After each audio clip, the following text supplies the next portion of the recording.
नमस्कार, स्वागत है आप सभी लाभार्थियों का हमारे इस वीडियो में। दिसंबर किस्त से जुड़े, ई-केवाईसी से जुड़े और जीवन प्रमाणीकरण से जुड़े हमारे पास आप सभी के लिए कई सारे महत्वपूर्ण अपडेट्स हैं। वही वृद्धजन पेंशन, विधवा पेंशन या तो दिव्यांग पेंशन, इन सभी पेंशन योजनाओं में से, इन 6 पेंशन योजनाओं में से आप यदि किसी भी पेंशन योजना का लाभ ले रहे हैं तो आप सभी के लिए हमारे पास कई सारे महत्वपूर्ण अपडेट्स है। उन सभी अपडेट्स को जान लेना आप सभी के लिए जरूरी हो जाता है, क्योंकि यदि आप इन अपडेट्स को जाने बिना ही ई-केवाईसी करवाने चले जाते हैं और गलत तरीके से ई-केवाईसी करवा लेते हैं तो आप सभी का पेंशन हमेशा के लिए बंद भी किए जा सकते हैं। तो चलिए हम वीडियो को शुरू कर लेते हैं और जो भी अपडेट्स हम देंगे ये सभी अपडेट्स समस्त 3800 जिलों से निकल करके आ रहे हैं। और इसी हफ्ते बिहार सरकार द्वारा द्वितीय अनुपूरक बजट भी जारी किया गया है। उसी बजट में पेंशनर्स के लिए करोड़ों रुपए के आवंटन किए गए हैं। तो क्या इन रुपयों में आप सभी का पेंशन राशि बढ़ाने से संबंधित भी कोई जानकारी दिया गया है? हम समस्त अपडेट्स को बताएंगे। वहीं हमारे वीडियोस को कंप्लीट रिसर्च के बाद बनाया जाता है, इस वजह से हमारे वीडियोस हफ्ते में 1 या 2 ही आ पाते हैं। वहीं आप दूसरे चैनलों पर देखोगे कि दिन में 3 से 4 वीडियोस आते हैं, लेकिन किसी काम के नहीं होते हैं। यदि हमारे इस चैनल पर पहली बार आए हैं तो इस चैनल को सब्सक्राइब कर लीजिएगा, क्योंकि बिहार पेंशन योजनाओं से जुड़े अपडेट्स हम समय समय पर लाते रहते हैं। तो चलिए सबसे पहले हम दिसंबर किस्त के बारे में जानते हैं। लाइव आप सभी को पोर्टल में ले जाकर के दिखाते हैं कि अब तक बिहार पेंशन योजना का दिसंबर किस्त पोर्टल पर लगना शुरू हुआ कि नहीं। यदि लगना शुरू हो गया है तो पोर्टल पर कितने पेंशन राशि लगाए जा रहे हैं। देखिए हम ऑफिशियल वेबसाइट पर आ चुके हैं। वहीं चलिए सबसे पहले हम फाइनेंशियल ईयर का चयन करेंगे, उसके बाद हम बेनिफिशियरी आईडी का चयन करेंगे और यहाँ पर हम बेनिफिशियरी आईडी को दर्ज करेंगे। और बेनिफिशियरी आईडी जैसे दर्ज हो जाता है उसके बाद हम सर्च वाले आइकन पर क्लिक करके डिटेल्स को सर्च करके आपको हम दिखाते हैं। स्टेटस को देखने से पहले आप जान लीजिए कि बिहार राज्य सामाजिक सुरक्षा पेंशन योजना के अंतर्गत 3 पेंशन योजनाएं दिए जाते हैं, जिनके कोड्स हमने लिख दिए हैं। जब हम आपको अभी स्टेटस दिखाएंगे तो इन्हीं कोड्स के माध्यम से आप जान पाएंगे कि इसका मतलब वृद्धजन पेंशन, वहीं LSSPS का मतलब लक्ष्मीबाई सामाजिक सुरक्षा पेंशन, और BDPS का मतलब बिहार का दिव्यांग पेंशन योजना।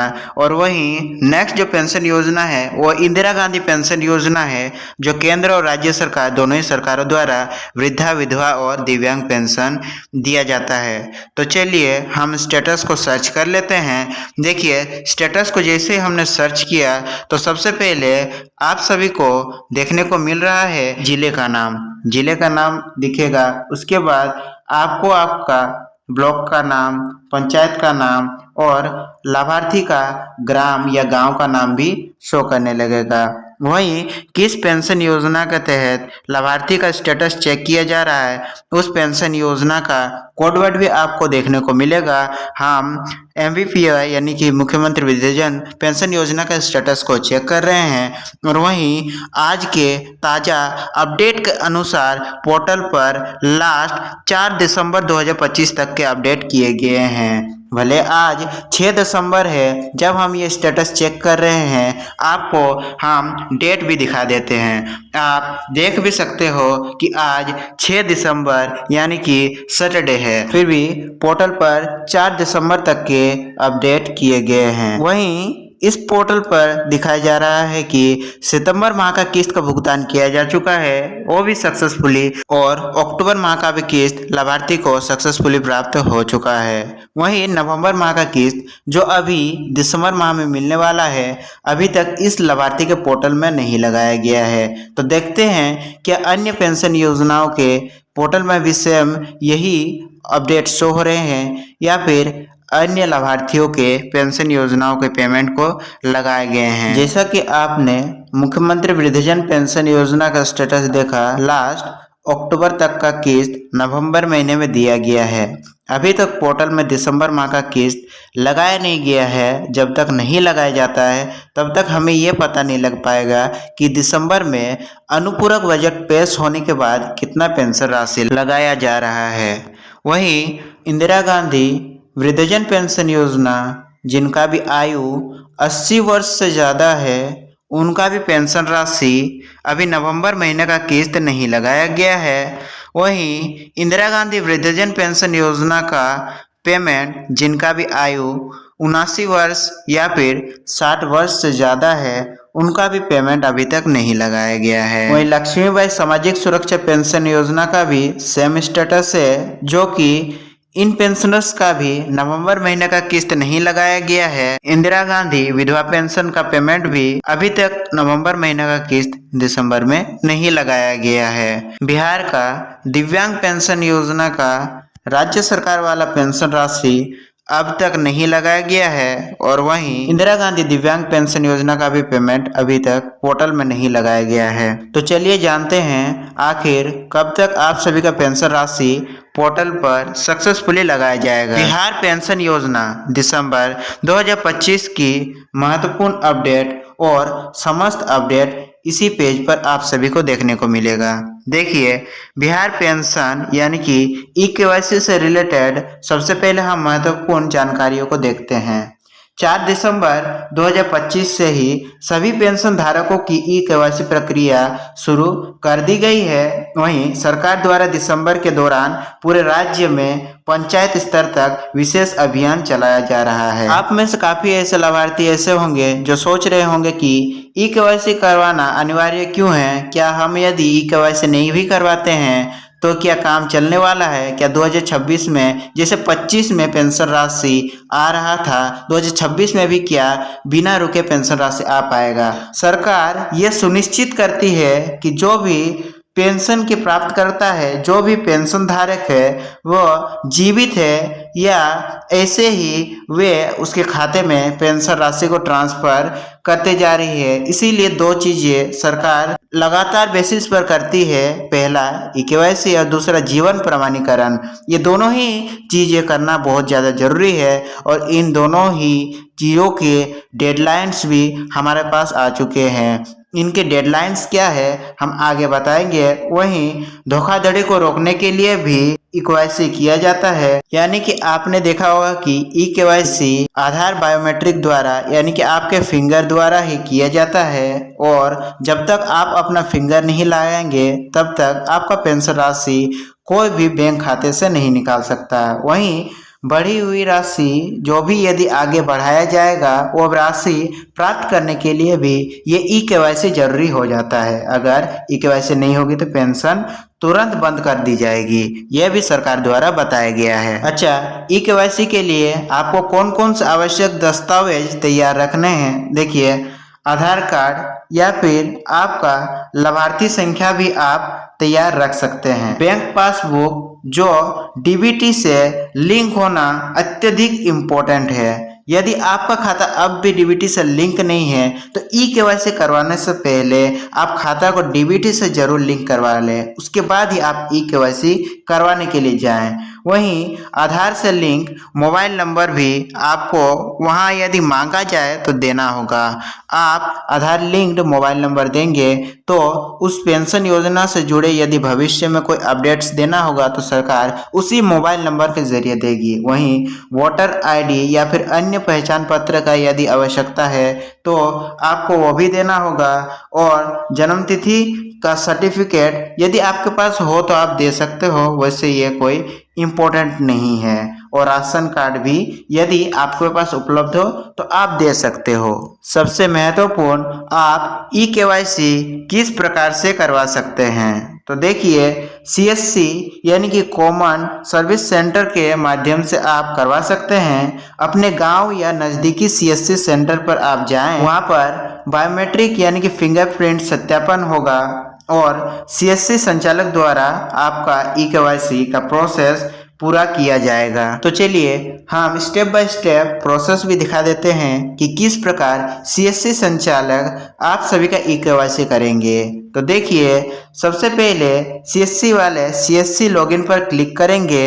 सीएससी वालों के लिए एक नया पोर्टल लॉन्च कर दिया गया है। आप पुराना ई लाभार्थी पोर्टल पर जाएंगे तो बार बार पोर्टल क्रैश करेगा। इस वजह से सरकार ने ई केवाईसी के लिए एक नया पोर्टल जारी कर दिया है। यदि हमारे पास लिंक उपलब्ध रहा तो हमारे डिस्क्रिप्शन बॉक्स में वो लिंक हम लगा देंगे। आप जाकर भी, यदि आप सीएससी संचालक हो तो जाकर भी आप स्वयं उस वेबसाइट पर विजिट करके लाभार्थियों का ई केवाईसी कर सकते हो। आप जैसे ही इस पोर्टल पर आएंगे तो आपको इस ऑप्शन पर क्लिक करना होगा। नीचे वाला जो ऑप्शन शो हो रहा है लॉगिन विद सीएससी आईडी, उस टाइप से आपको ऑप्शन शो होगा। उस ऑप्शन पर आपको क्लिक करना होगा। फिर आपका जो सीएससी द्वारा यानी कि बिहार सरकार द्वारा जो सीएससी लॉगिन आईडी दिया गया है, उस सीएससी लॉगिन आईडी और पासवर्ड द्वारा आपको लॉगिन करना होगा। नेक्स्ट स्टेप में आपको यहाँ पर तीनों में से किसी एक ऑप्शन का चयन करना होगा। लाभार्थी के पास इन तीनों में से जो भी नंबर उपलब्ध है वो आपको लाभार्थी से ले लेना होगा। आप बेनिफिशियरी नंबर, अकाउंट नंबर या तो आधार नंबर, इन तीनों ही डिटेल्स में से किसी भी नंबर को दर्ज करके लाभार्थी का डिटेल्स को सर्च कर सकते हैं। वही जैसे ही डिटेल्स निकल करके आ जाएंगे, यहाँ पर सबसे ज़्यादा इम्पोर्टेंट ये बन जाता है कि आप और लाभार्थी को भी ये पोर्टल का डिटेल्स को दिखाएं और लाभार्थी से वेरीफाई करवाएं कि जो भी डिटेल्स इस पोर्टल पर अभी लाइव करंट दिखाए जा रहे हैं, क्या ये डिटेल्स आधार डिटेल्स के मुताबिक सही है या नहीं। यदि आपका ये डिटेल्स सही नहीं है तो यहाँ पर नो पर क्लिक करके आपको ये डिटेल्स पहले सही करने होंगे। यदि ये डिटेल्स सही है तो आपको यस पर क्लिक करके यहाँ पर कॉन्सेंट पर क्लिक करके आगे के लिए प्रोसीड कर देना होगा। जैसे ही आप सफलतापूर्वक प्रोसीड करते हैं तो इस पेज पर आपको आपका फिंगरप्रिंट डिवाइस शो करेगा। आप जैसे ही रिफ्रेश पर क्लिक करोगे आपका डिवाइस का नेम शो होने लगेगा और डिवाइस पर एक लाइट जलने लगेगा। आप कस्टमर का यानी कि लाभुक का फिंगर उस बायोमेट्रिक डिवाइस पर लगाएंगे और लाभुक का सक्सेसफुली ई केवाईसी डन हो जाएगा। और वैसे लाभार्थी जिनका फिंगरप्रिंट काम नहीं करता है, कई ऐसे लाभार्थी हैं जिनके उंगलियों के निशान मिट जाते हैं, उस वजह से बायोमेट्रिक डिवाइस पर स्कैनिंग नहीं लेते हैं, उनके लिए भी अलग से ऑप्शंस उपलब्ध कराए जाएंगे। जैसे कि चेहरे की पहचान या तो आइरिस डिवाइस यानी कि आपके आंखों का आइरिस का पहचान के माध्यम से भी ई केवाईसी की जा सकती है। वहीं डिजिटल तरीका आप ये ई लाभार्थी पोर्टल के माध्यम से ही ई केवाईसी कर सकते हैं। चाहे आप सीएससी सेंटर पर जाएं या आपके पंचायत स्तर पर कैंप द्वारा किया जाए, ये सभी प्रोसेस ई लाभार्थी पोर्टल के द्वारा ही किया जाएगा। तो देखिए अनुपूरक बजट में पेंशन योजनाओं के लिए कुल कितने रुपए आवंटन किए गए हैं। देखिए इंदिरा गांधी राष्ट्रीय वृद्धावस्था पेंशन योजना के लिए कुल 399.31 करोड़ रुपए आवंटित किए गए हैं और लाभार्थी कुल 35.38 लाख है और इन सभी लाभुकों के लिए इतने करोड़ रुपए का आवंटन किया गया है। और वही मुख्यमंत्री वृद्धजन पेंशन योजना के तहत लाभार्थियों के लिए 585.87 करोड़ रुपए आवंटित किए गए हैं। वही इंदिरा गांधी राष्ट्रीय विधवा पेंशन योजना के तहत 6.36 लाख लाभुकों के लिए 70.32 करोड़ रुपए आवंटित किए गए हैं। वहीं लक्ष्मीबाई सामाजिक सुरक्षा पेंशन योजना के तहत 8.82 लाख लाभुकों के लिए 97.98 करोड़ रुपए आवंटित किए गए हैं। वहीं इंदिरा गांधी राष्ट्रीय निःशक्त यानी कि दिव्यांग पेंशन योजना का अंतर्गत कुल 1.10 लाख लाभार्थियों के लिए 12.14 करोड़ रुपए आवंटित किए गए हैं। वहीं बिहार राज्य का दिव्यांग पेंशन योजना का अंतर्गत 9.78 लाख लाभुकों के लिए 108.33 करोड़ रुपए आवंटित किए गए हैं। वहीं कुल लाभार्थियों का संख्या 113.42 लाख है, जिनमें सभी लाभार्थियों के लिए कुल 1,263.95 करोड़ रुपए आवंटित किए गए हैं। ये बजट बिहार सरकार ने इसी महीने दिसंबर 2025 में पेश किए गए द्वितीय अनुपूरक बजट में सभी पेंशन योजनाओं के लिए राशि आवंटित किए हैं। जितने भी 6 पेंशन योजनाएं बिहार सरकार द्वारा संचालित किए जाते हैं, इन 6 पेंशन योजनाओं के लिए ये रुपए आवंटित किए गए हैं। तो अभी दिसंबर महीने का राशि कितनी होगी, तो देखिए जुलाई 2025 में जो पेंशन राशि बढ़ाया गया था 400 से 1100, वही इसी महीने भी दिया जाएगा। वहीं अभी ये भी संभावना बताया जा रहा है कि यदि बिहार सरकार चाहती है तो आपकी पेंशन राशि 1500 से लेकर 3000 रुपये कर सकती है। और ये पेंशन राशि बढ़ने से संबंधित अपडेट बिहार सरकार द्वारा ही ऑफिशियल नोटिफिकेशन जारी करके 31 दिसंबर तक बता दिया जाएगा। यदि पेंशन राशि को बढ़ाया जाता है तो हमारे चैनल के माध्यम से ही आप सभी को सूचित किया जाएगा और ये बढ़ा हुआ पेंशन राशि आपको जनवरी 2026 से ही देखने को मिल जाएगा। तो अभी आपका दिसंबर महीने का किस्त खाते में कब तक आएंगे, तो देखिए बिहार पेंशन दिसंबर किस्त पोर्टल में 8 दिसंबर से लगना शुरू हो जाएगा और 10 दिसंबर के आसपास आप सभी के